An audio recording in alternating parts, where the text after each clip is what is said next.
तर सदावर्तेंचा युक्तिवाद देखील आता सुरू झालेला आहे। न्यायमूर्ती रवींद्र घुगे यांच्या खंडपीठासमोर ही सुनावणी सुरू आहे। आंदोलनाच्या विरोधामध्ये अनेक याचिका कोर्टामध्ये दाखल झाल्याचं महाधिवक्त्यांनी म्हटलं। जरांगेंच्या आंदोलनाविरोधामध्ये हायकोर्टामध्ये सध्या सुनावणी सुरू आहे। हायकोर्टामध्ये आता सदावर्ते यांचा युक्तिवाद सुरू झालाय।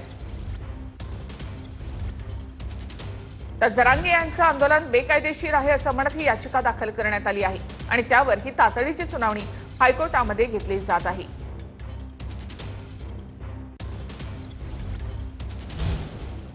तर सामान्य मुंबईकरांना याचा त्रास होतो असं महाधिवक्त्यांनी म्हटलंय। त्यांचा युक्तिवाद इकडे झालेला आहे, तर सामान्य मुंबईकरांना त्रास होतो असा युक्तिवाद सदावर्ते यांनी सुद्धा केलाय। संपूर्ण दक्षिण मुंबई परिसरामध्ये रास्ता रोको केला जातोय असं ॲडव्होकेट सदावर्ते यांनी म्हटलेलं आहे। सामान्य मुंबईकरांना याचा त्रास होतो असं ॲडव्होकेट सदावर्ते यांनी युक्तिवाद करताना म्हटलंय।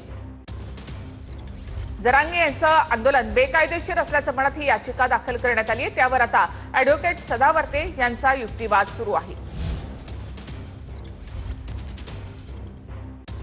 आंदोलनाच्या विरोधामध्ये ही याचिका सामान्य मुंबईकरांना त्रास होतो असा युक्तिवाद ॲडव्होकेट सदावर्ते यांनी केलाय।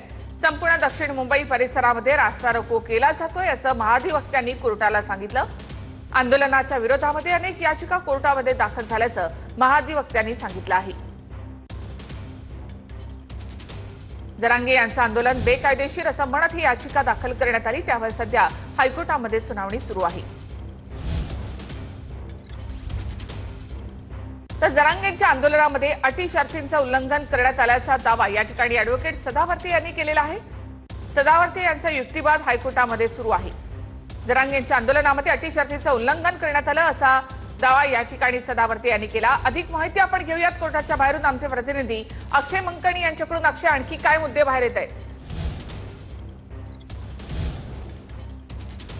हिला खरं तर हायकोर्टामध्ये सध्या आता या सगळ्या मराठा आरक्षणाच्या संदर्भात याचिका जी आहे ती संपूर्ण ॲडव्होकेट गुणरत्न सदावर्ते यांनी केलेली आपल्याला पाहायला मिळते आणि संपूर्ण आता या सगळ्या सुनावणीला जी आहे ती हायकोर्टात देखील सुनावणी जी आहे ती सुरू झालेली आहे।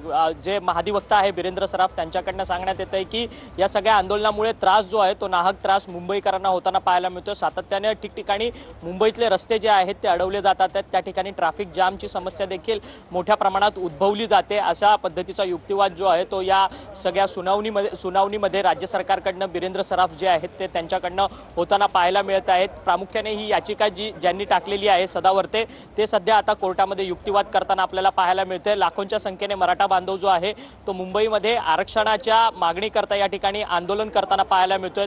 या सगळ्या मराठा समाजाचे नेते म्हणून मनोज जरांगे पाटील जे आहेत ते आझाद मैदानावरती आमरण उपोषणाला बसलेले आहेत। मनोज जरांगे पाटील जरी आमरण उपोषणासाठी आझाद मैदानात जरी बसले असले तरी त्यांच्यासोबत आलेले लाखो मराठा आंदोलक आणि जे बांधव आहेत ते मात्र मुंबईतल्या इतरत्र भागात पसरलेले आहेत आणि या सगळ्या आंदोलकांमुळे कुठेतरी नाहक त्रास जो आहे तो सामान्य मुंबईकरांना होतोय। या उद्देशाचा जो काही युक्तिवाद आहे तो सध्या हायकोर्टात होताना आपल्याला पाहायला मिळतोय। सदावर्ते यांनी देखील सांगितलं की नाहक पद्धतीने मुंबईकरांना त्रास दिला जातोय, रस्ते अडवले जातात, त्यामुळे सामान्य मुंबईकर जे आहेत ते या सगळ्या आंदोलनामध्ये भरडले जात आहेत। अशा पद्धतीचा युक्तिवाद जो आहे तो या सगळ्या याचिकेमध्ये सदावर्ते करताना पाहायला मिळत आहेत। आता देखील सध्या देखील संपूर्ण हायकोर्टाच्या आजूबाजूच्या परिसरामध्ये मोठ्या प्रमाणात पोलीस बंदोबस्त जो आहे तो तैनात करण्यात आलेला आहे, कारण की सदावर्त्यांवरती मराठा बांधव जे आहेत ते कोणत्याही प्रकारचा अनुचित प्रकार करू शकतात। या सगळ्या या कारणास्तव संपूर्ण मोठा पोलीस बंदोबस्त हायकोर्टाच्या आजूबाजूच्या परिसरामध्ये आपल्याला लावलेला पाहायला मिळतोय। सध्या आता मात्र या सगळ्या मराठा आंदोलनाच्या विरोधात याचिका जी आहे ती ॲडव्होकेट गुणरत्न सदावर्ते यांनी दाखल केलेली आहे आणि या सगळ्या संदर्भातला युक्तिवाद जो आहे तो सध्या या ठिकाणी हायकोर्टामध्ये होताना आपल्याला सध्या पाहायला मिळत आहेत। परंतु या सगळ्या याचिकेच्या संदर्भात सरकारची भूमिका आणि ज्यांनी याचिका टाकली आहे त्यांची देखील भूमिका अत्यंत महत्त्वाची आहे। सरकारकडनं महाधिवक्ता आहेत वीरेंद्र सराफ, त्यांनी आपली भूमिका मांडली आहे, तर दुसरीकडे आता ज्यांनी याचिका टाकली ॲडव्होकेट गुणरत्न सदावर्ते ते देखील आपली भूमिका जी आहे या सगळ्या आंदोलनाच्या विरोधातली भूमिका जी आहे ती स्पष्टपणे या सगळ्या सुनावणीमध्ये बोलताना आपल्याला पाहायला मिळत आहेत। काल देखील माध्यमांसमोर ॲडव्होकेट गुणरत्न सदावर्ते यांनी वेगवेगळी कारणं जी आहेत या आंदोलनाच्या विरोधातली ती सातत्याने सांगितलेली आहे आणि तीच सगळी कारणं जी आहेत ती आता सगळ्या या न्यायाधीशांसमोर ॲडव्होकेट गुणरत्न सदावर्ते हे सांगताना सध्या आपल्याला पाहायला मिळतात। परंतु गेल्या 4 दिवसांपासून हे मराठा आरक्षणासाठी हे सगळं आंदोलन जे आहे ते होताना पाहायला मिळत आहेत। कैलास खांड बहाले हे मराठा नक्कीच थोडंसं थांबवते। आंदोलनाला दिलेली परवानगी ही काही अटी शर्तींनी होती असा युक्तिवाद या ठिकाणी सदावर्ते यांनी केलेला आहे। तर दिलेल्या परवानगीची आणि अटींची पडताळणी आता सध्या कोर्टाकडनं केली जात आहे। हायकोर्टाकडनंच या आंदोलनासाठी परवानगी देण्यात आली होती, मात्र यासाठी काही अटी शर्ती ठेवण्यात आल्या होत्या। तर दिलेली परवानगी आणि अटी यांची कोर्टाकडनं आता पडताळणी केली जात आहे। तर ज्या काही अटी शर्ती होत्या त्याचं उल्लंघन करण्यात आल्याचा युक्तिवाद सदावर्ते यांनी केला होता। थेट आपण जाऊयात पुन्हा एकदा अक्षय मंकणी यांच्याकडे। अक्षय,